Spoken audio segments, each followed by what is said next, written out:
Ifaranga rishingiye kuri blockchain rikigenda rikoreshwa cyane buturutse mu mwaka twasoje 2025 kugeza muri uyu mwaka turimo 2026.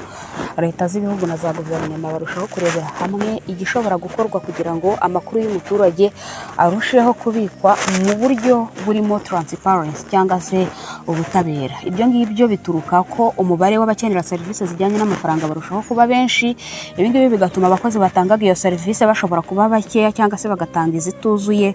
Ibi kandi bigashimangirwa n'umuvuduko isi iri kugendera. Mu busanzwe amafaranga yabikwaga mu buryo bw'inote n'ibiceri akabikwa mu nyandiko, hanyuma iyo nyandiko ufitanye n'ikigo runaka bitewe n'icyo ukoresha ikaba ariyo ishimangira ko utunze amafaranga muri icyo kigo cyangwa se ufitemo amafaranga. Ibi ngibi biri kugenda bisimbuzwa icyitwa blockchain. Blockchain yihariye mu kubika amakuru mu buryo budahindagurika, aho buri kintu cyose wamaze gukorera kuri blockchain udashobora kugihinduraho n'inyuguti n'imwe, ahubwo ibinyejana by'imyaka bigasimburana nta kintu na kimwe uhinduyeho. Aha rero abenshi mu baganira ku mbuga nkoranyambaga baribaza bati leta z'ibihugu na za guverinoma bashobora kwinjira muri blockchain mu byiciro bitatu. Abambere bashobora guhitamo gukoresha CBDC cyangwa se Central Bank Digital Currency, faranga ribika amakuru yaryo kuri blockchain, ariko bikaba ritandukanye kure na cryptocurrency kubera ko cryptocurrency igira icyitwa volatility, ihindura agaciro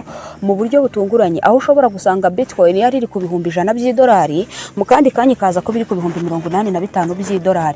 Control ya cryptocurrency kuri leta yaba igoranye cyane kubera ko abaturage benshi ndetse batandukanye ntabwo bashobora kumva ko amafaranga yatakaza agaciro nta kintu yaguze atari we wayagabanije. Ibi ngibi rero bigatuma benshi bigira kuri CBDC kubera ko yo iri control kuri leta, ikabigenzurirwa muri banki nkuru y'icyo gihugu. Iyi CBDC ifitwe n'ibihugu byinshi nka project ishobora kubatabara ikabakura ku gice kijyanye no kubika amafaranga mu note n'ibiceri, ahubwo bakayabika kuri blockchain ariko muri iryo faranga nyine rya leta. Abandi bashobora kwinjiramo muri blockchain ariko bifashishije icyitwa stablecoin. Stablecoin dusangamo nka coin ya USDT. USDT ni faranga n'ubundi ribarwa nka cryptocurrency, ariko ryo ntabwo rigira ayo volatility, ntabwo rigira ihindura agaciro kubera ko ringanya agaciro n'ubundi ni dolari ry'Amerika, keretse iyo habayeho ko n'ubundi dolari ry'Amerika ryaguye ubwo na USDT birajyana, byazamuka nabwo n'ubundi bikajyana. Ibi ngibi rero ibihugu byinshi bitandukanye bishobora kwifashisha iyi stablecoin mu buryo bwo kubika amakuru y'abaturage cyangwa se mu buryo bwo gukomeza gutanga serivisi zinoze ku mafaranga hirya no hino ku isi. Ariko nanone hari abadashobora kubirebera kw'ibyo ngibyo, wenda nka institution cyangwa se n'ibindi bigo bikomeye bakifashisha cryptocoin runaka ishobora no kugira ihindura agaciro cyangwa se igira ayo volatility, ariko bakavuga bati twe tuzajya twishyura dukoresheje iyi coin cyangwa se tuzajya twishyura muri aya mafaranga, naba yamanutse tuzajya tubara ibihura n'ibyo twatwaye, naba yazamutse tubara ibihura n'ibyo twatwaye, gutyo. Ibigo byinshi rero bitandukanye cyane cyane muri Leta Zunze Ubumwe za Amerika barimo barakoresha ifaranga rya XRP cyangwa se bamaze n'igihe barikoresha. Muri iyi minsi harimo kugaragara impinduka mu isoko rya crypto, aho Canary Capital yatangiye gukurikirana XRP kandi ntago ari ibintu byari bisanzwe. Bivuze ko XRP itakibonwa nka speculative coin gusa, ahubwo isigaye ifatwa nka infrastructure y'igihe kizaza muri finance.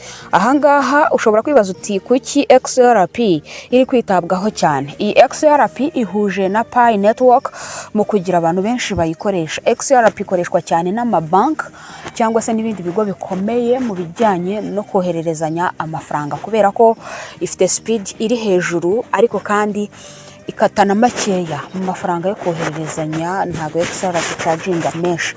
Picoin yihariye mu kumenywa n'abantu benshi, iyi popular mu bantu, ariko ntago iratangira gukora mu buryo XRP ikoramo kubera ko muri Pi Network hari byinshi bashobora kubanza kubaka kugira ngo babashe kugera ku rwego nk'urwo XRP irimo.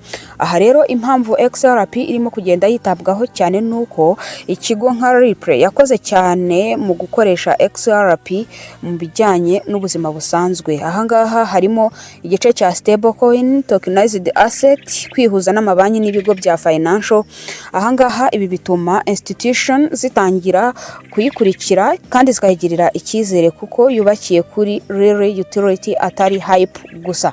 Ibi kandi ibihuriyeho na Pi coin, aho Pi nayo mu myaka iri imbere bishoboka ko yatangira gukoreshwa kubera ko Pi nayo ifite version isa n'iyi ngiyi.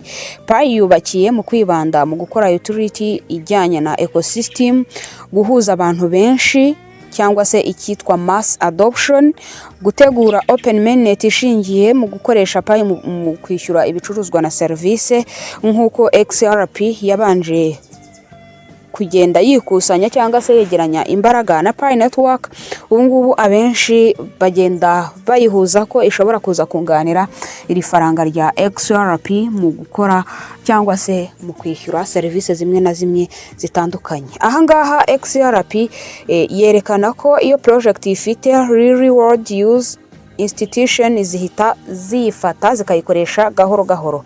Ibi ngibi nibyo byerekana ko Pi Network uko igenda yiyubaka bizagenda birushaho kuyegereza cyangwa se gutuma abantu benshi bayikoresha, ikijyanye na ecosystem yayo igakora. Ariko kandi Pi Network nabo bafitemo imbaraga nyinshi kubera ko hari ikijyanye na Pi apps, aho aba developer bahawe ubushobozi bwo kubaka ibijyanye na application abantu bashobora kuba bakoresha bishyura cyangwa se bagura ibicuruzwa, ndetse babahaye ubushobozi bwo kongeramo ikijyanye na Pi payment, aho ushobora kwishyura nyine Pi payment nayo tuyisangamo. Ubwo Pi payment ihita ikohereza kuri Pi service maze ibintu bikagenda neza. Ahangaha hari izindi network zishobora kuba zakifashishwa, ariko impamvu izi ngizi bazigarukaho ku mbuga nkoranyambaga XRP na Pi Network bakata make tugereranije n'izindi coin zisanzweho. Ubwo baba bakurikirwa na BNB kuko nayo ikata dukeya ugereranije n'izindi. Hari ama network batagenda kata ibintu byinshi, ariko nanone wibuke neza ko Pi ifite blockchain yayo, ntago ifite cyangwa se ntago ikorera kuri layer 2 solution, ahubwo ifite blockchain yayo. Ibi ngibi bituma umutekano wayo uba wizewe 100%.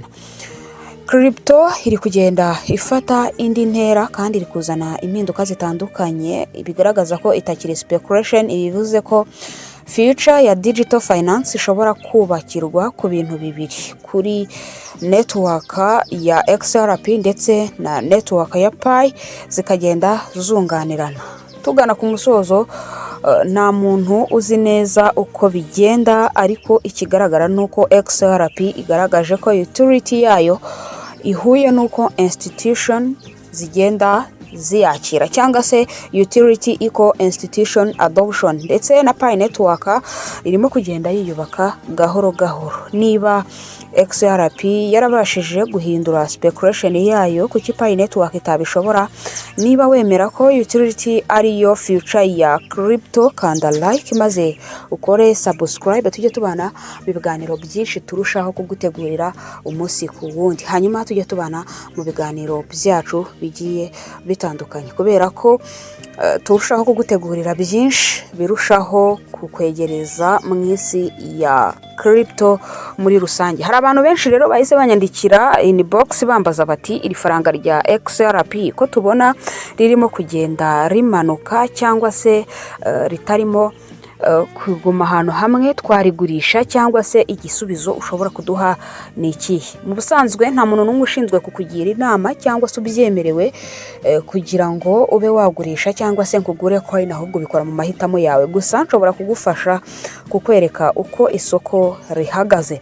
Ubu ngubu XRP ifite support ingana $1.50 cyangwa se $1.48, aho resistance yayo iri kuri $1.60 cyangwa se $1.65. Ahangaha bisobanura ko uramutse uyigurishije hari iri wabuviriyemo kuri support, kandi birashoboka cyane ko ishobora kugera kuri support igahita izamuka, bityo ugomba gutegereza. Gusa iramutse igeze ku $1.48 ubwo kaba kabaye. Abagurisha baba bafite imbaraga nyinshi kuruta abagura, ibi bishobora gutuma isoko rihita rirushaho kumanuka cyane, hanyuma igihombo kikiyongera. Gusa kubera ko iri faranga rikunda gukoreshwa n'ibigo bikomeye hirya no hino, cyane cyane muri Leta Zunze Ubumwe za Amerika, ntabwo ari byiza ko ubona ko rimanutse gato ugahita urigurisha, ahubwo wategereza ukareba uko bimeze bitewe n'igihe wihaye cyo guholdinga. Ariko kandi muri rusange ntabwo amadolari ahagaze neza, ntabwo ari XRP iri kumanuka gusa, ntabwo ari Pi iri kumanuka gusa. Murabibona ko coin zose ziri mu gihombo cyangwa se zamanutse. Tugiye kubakora trading isanzwe, gold yamanutse. Tugiye kubakora future cyangwa se bari muri crypto, Bitcoin, BNB, Ethereum zamanutse ku buryo bugaragara cyane. Bityo rero gutegereza niwo muti. Tugira group WhatsApp ducishamo amakuru ajyanye na blockchain. Ushobora kutujoininga urebye muri video description handitsemo, hanyuma tukajya tubana mu biganiro byacu bitandukanye. Ndagushimiye, wakoze cyane kutwumva. Reka tubane mu kindi kiganiro turushaho kugutegurira. Hano ni kuri Rugwiro Pro Zone. Imana ikurinde.